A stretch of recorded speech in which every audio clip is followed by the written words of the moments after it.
Welcome back to my channel. আমি আবার এসে গেছি একটা নিউ ভ্লগ নিয়ে।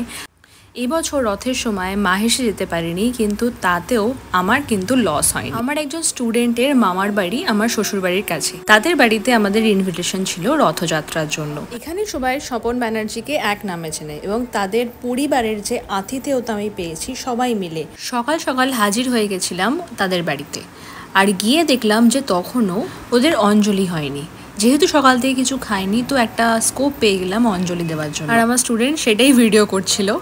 এর আগে স্নানযাত্রা দিনেও আমরা সপরিবারে নিমন্ত্রিত ছিলাম। ওদিকে বাড়ির সামনে দুটো রথ খুব সুন্দর করে সাজানো হচ্ছে বিকেলবেলা রথযাত্রার জন্য।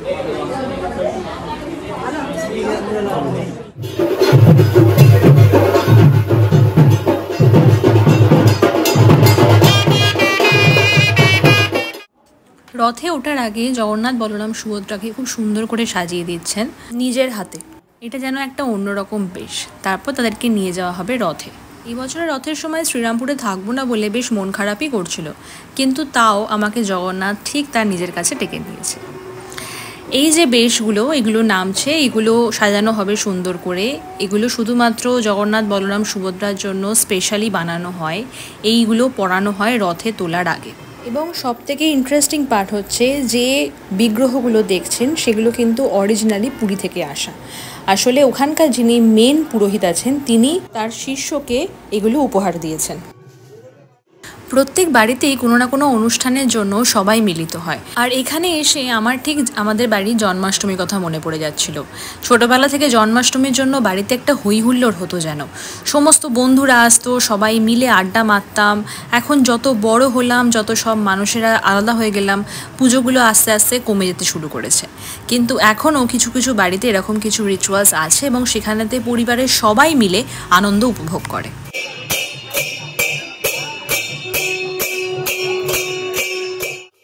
একে একে জগন্নাথ, বলরাম এবং সুভদ্রাকে নিয়ে যাওয়া হচ্ছে রথে এবং স্বপনবাবু নিজে হাতে প্রত্যেক মূর্তিকে রথে তুলে দিয়ে আসেন দোলাতে দোলাতে।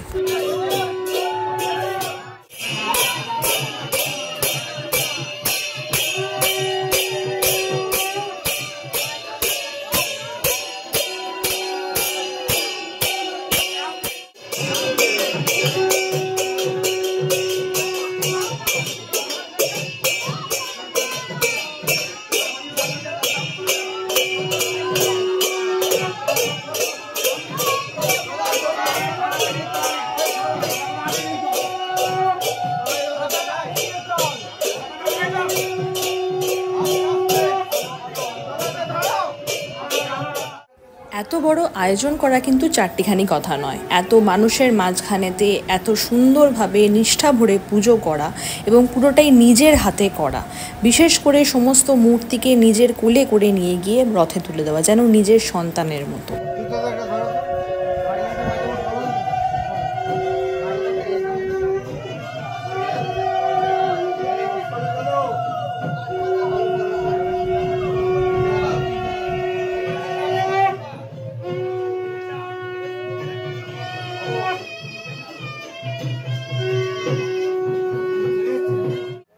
একটা ছোট রথ, একটা বড় রথ, দুটো রথে সুন্দর করে সাজানো হয়ে গেছে।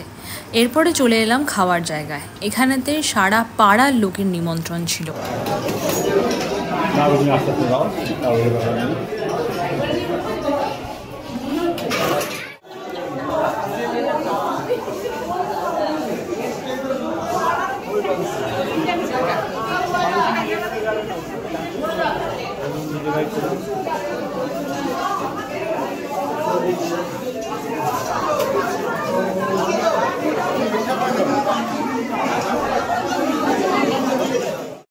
বিকেলবেলা যথার সময়ে 4:30 সময় আমি আবার হাজির হয়ে গেলাম তাদের বাড়িতে, কারণ এবার হবে রথ টান।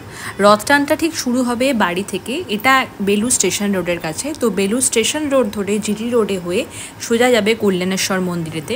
সেখানে অপেক্ষা করে কিছুক্ষণ ওয়েট করে তারপর আবার ব্যাক করবে ভেতরের একটা রাস্তা দিয়ে। মোটামুটি সবাই রেডি হয়ে গেছে বেরোনোর জন্য এবং লাইন দিয়ে একে একে পাড়ার লোকেরা এবং পরিবারের লোকেরা সবাই মিলে রথের দড়ি ধরে টানতে টানতে বার করে নিয়ে যাবে দুটো রথকে। তার সাথে আমার স্টুডেন্টও ছিল এবং সে আমাকে বারবার বলছিল যে ম্যাম সরে আসুন সাইডে, এরকম এরকম হয়। এই রথের সম্পর্কে অনেক গল্প করছিল আমাকে।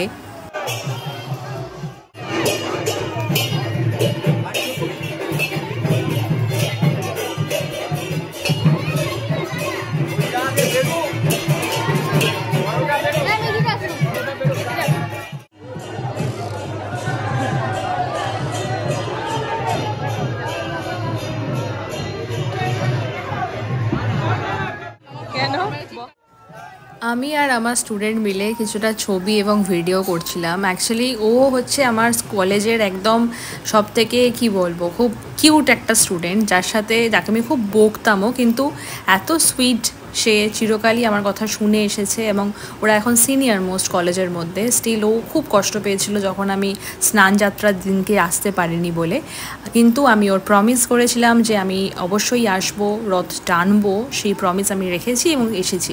তার জন্য ও ভীষণভাবে খুশি এবং ভীষণ আনন্দ করতে করতে আমরা যাচ্ছিলাম।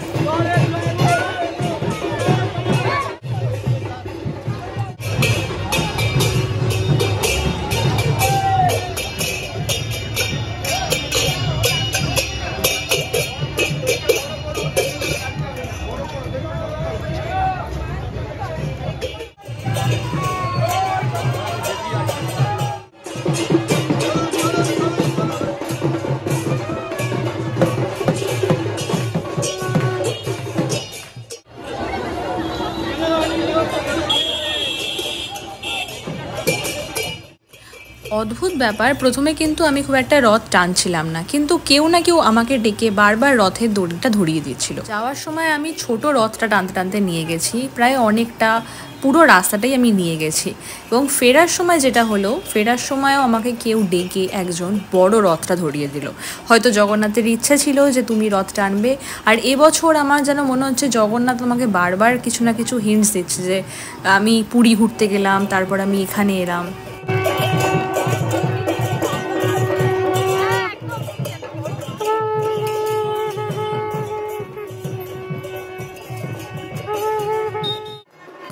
অবশেষে আমরা পৌঁছলাম কল্যাণেশ্বর শিব মন্দিরেতে এবং সেখান থেকেই আবার ব্যাক করব।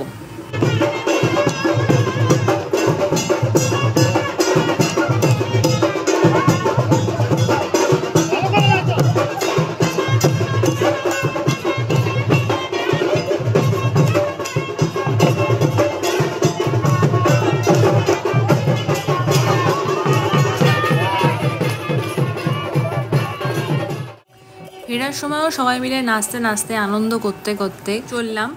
আর এবারে আমি বড় রথটা টেনে টেনে নিয়ে এসেছি, মানে একা টানিনি, কিন্তু সবাই ছিল। অদ্ভুতভাবে আমি যাওয়ার সময় একটা রথ টানলাম, ফেরার সময় আর একটা রথ টানলাম, এটাই হয়তো ইচ্ছা ছিল। একদম শেষ মুহূর্তে রথ ঢোকানো হলো বাড়িতে, আর তারপরে সবাই মিলে একটা ছোটোখাটো গেট টুগেদার বলা যেতে পারে, সবাই মিলে একসাথে খাওয়া দাওয়া, আনন্দ করা, ছবি তোলা, ভিডিও করা, এইটুকুই মনে হয় বাঙালিদের জন্য এখনও আছে। বাঙালিরা এখনও ঐক্যবদ্ধভাবে থাকতে ভালোবাসে, এনজয় করতে ভালোবাসে। এবং সবথেকে বড় কথা হচ্ছে যে কোনো একটা অনুষ্ঠান, পূজা পার্বণেতে সবাই আমরা একসাথে হয়ে যাই, একসাথে আনন্দে মেতে উঠি। হয়তো মন কষাকষি লেগেই আছে, কাউকে পছন্দ নয়, কাউকে পছন্দ, কিন্তু যখনই কোনো ভালো কাজ বা অনুষ্ঠান হয় তখন কিন্তু আমরা সবাই মেতে উঠি। তবে জগন্নাথের লীলা আমি অনেকবারই শুনেছি, এবারে আমি হয়তো সবথেকে বেশি ফিল করলাম। প্রথমত ফিল করলাম যখন আমাকে জগন্নাথ ডেকে পাঠালো পুরীতে, এবং এবারে রথযাত্রা। আসছে বছর আবার হবে। জয় জগন্নাথ।